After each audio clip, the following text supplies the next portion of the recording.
Hello everyone, it is Jacob with a video about the Pactspirits that you can get from the Drop Rush event that will be coming on from the next season onward. In this event, after you log in for 7 days, you will obtain a chest that contains drop Pactspirits.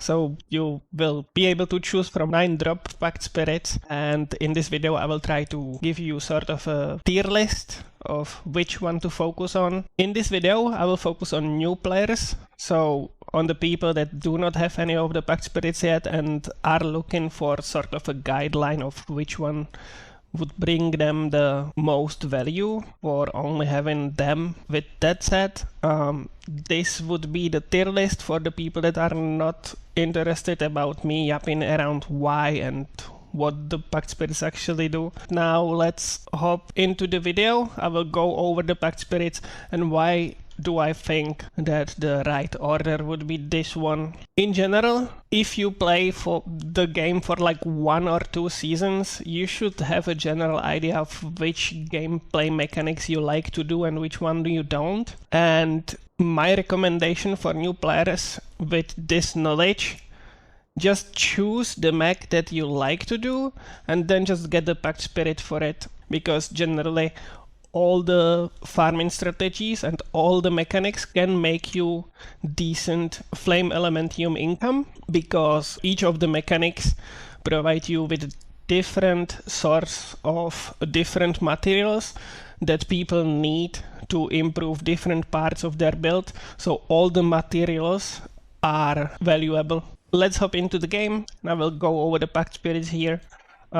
In general, for all of the Pactspirits but one in the list, you will need their purple and blue versions for that mechanic as well, or at least purple, and in most of the cases the blue as well, to get the most value from the legendary Pactspirit and from the mechanic.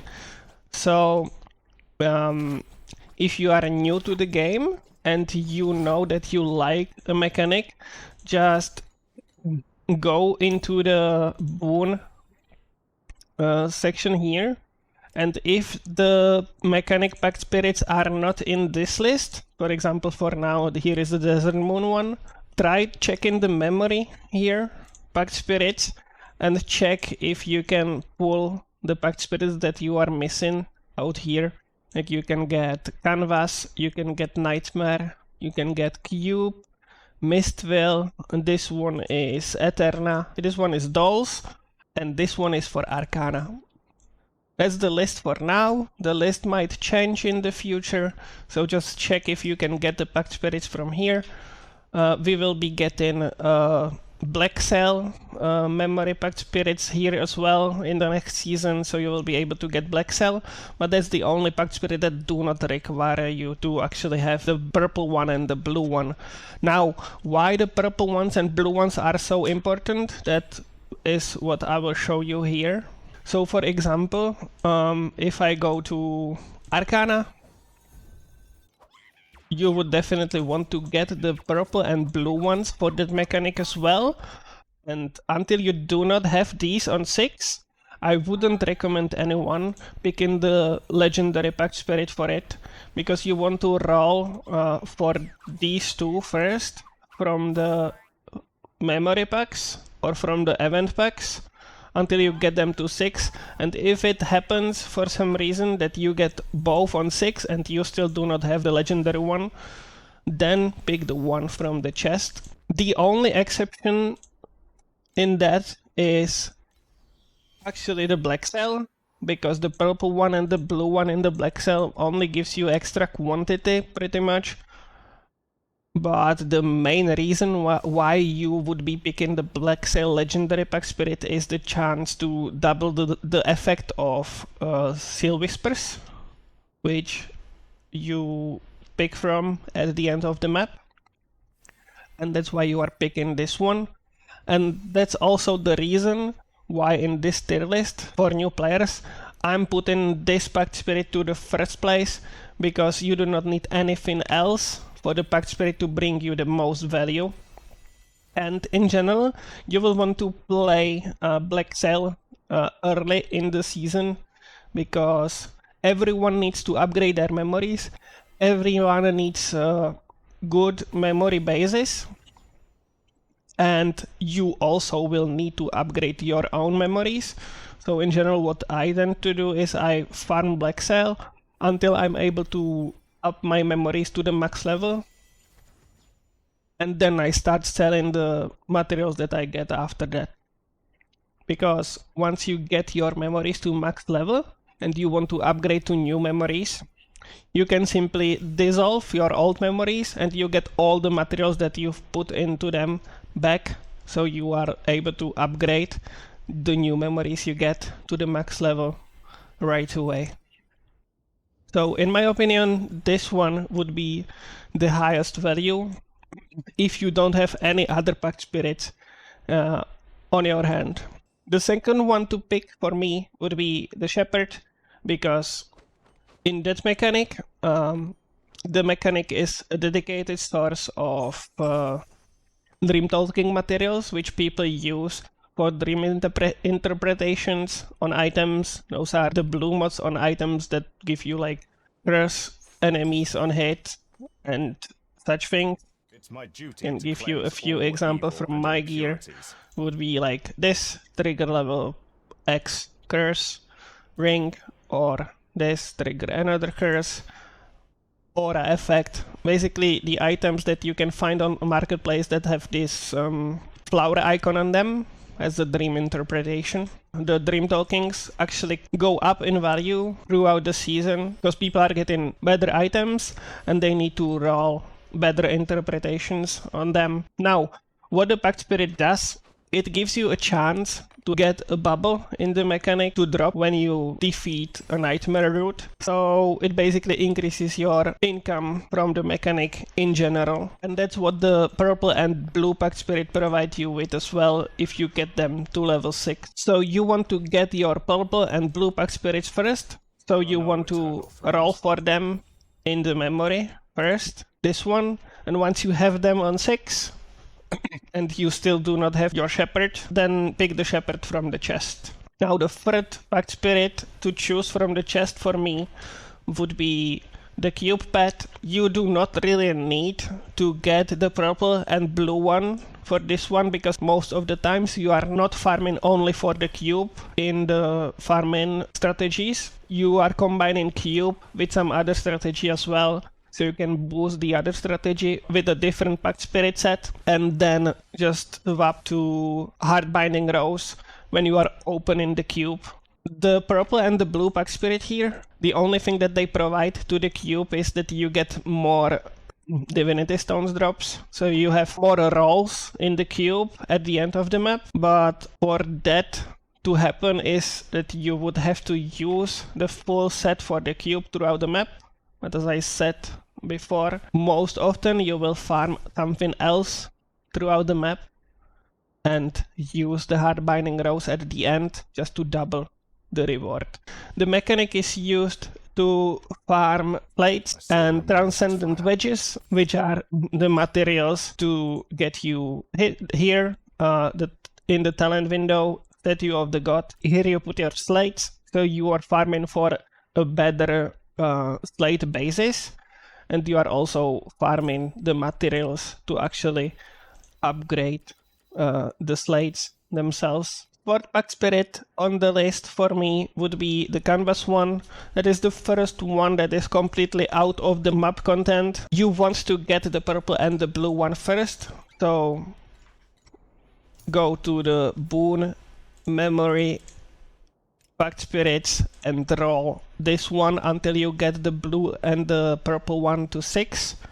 And if you manage to not pull rainbow paint all during that, then pick it from the chest. And what the Frozen Canvas legendary pet on level 1 will provide you with is, once you complete your painting, there's a chance for it to randomly choose 1 to 4 cells, which you do not have to complete, and you just go to them and open the reward eggs in them, and you get the double eggs as well.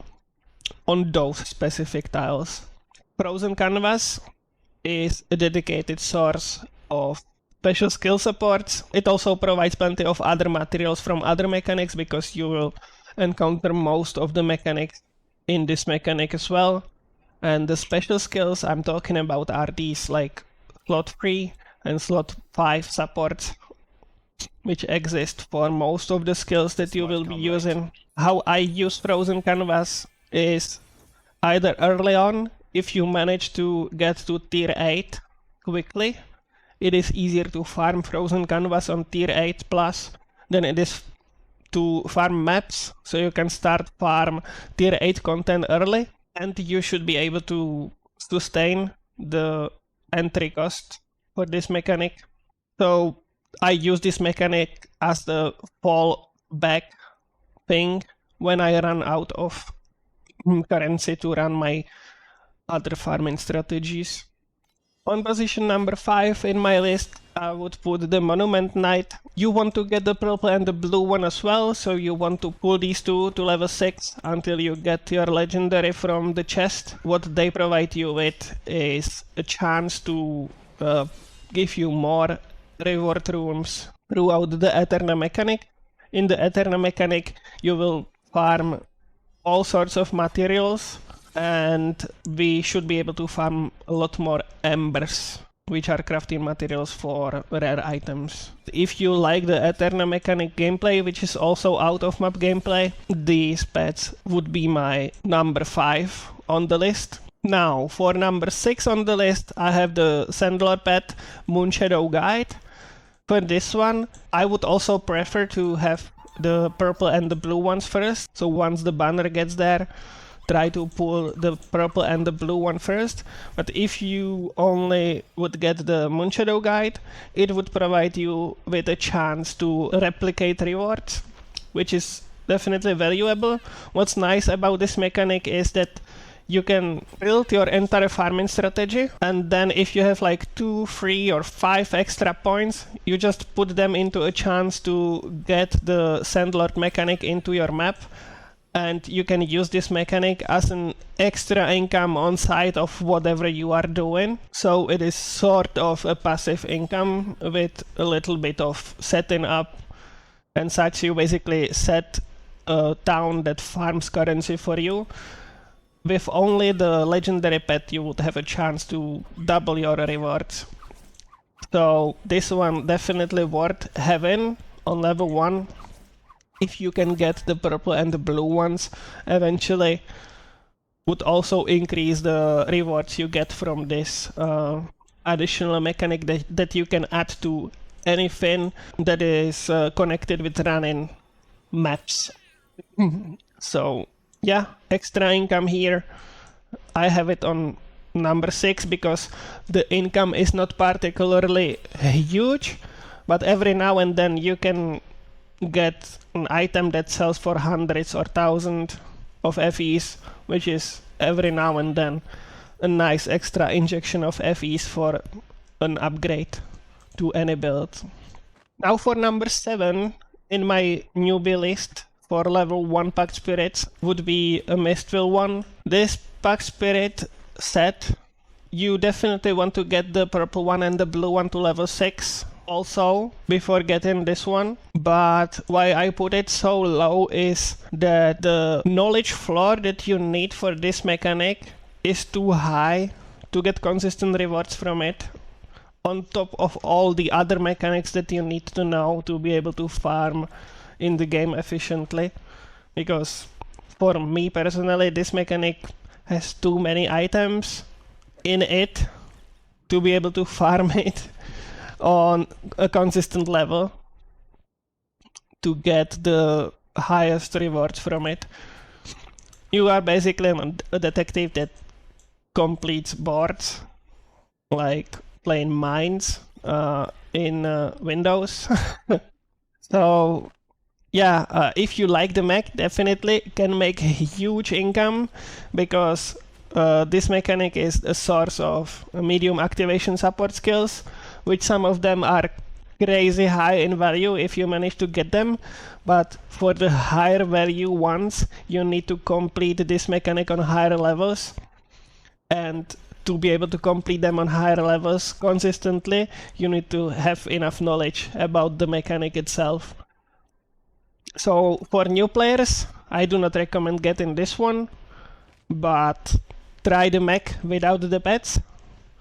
And if you really like it, try to get the pets, and they will provide you with huge value, because what they provide you with is, when you are going throughout the Clockwork Tower, you have a chance to completely skip the encounter and get 3 extra chests, reward chests at the same time.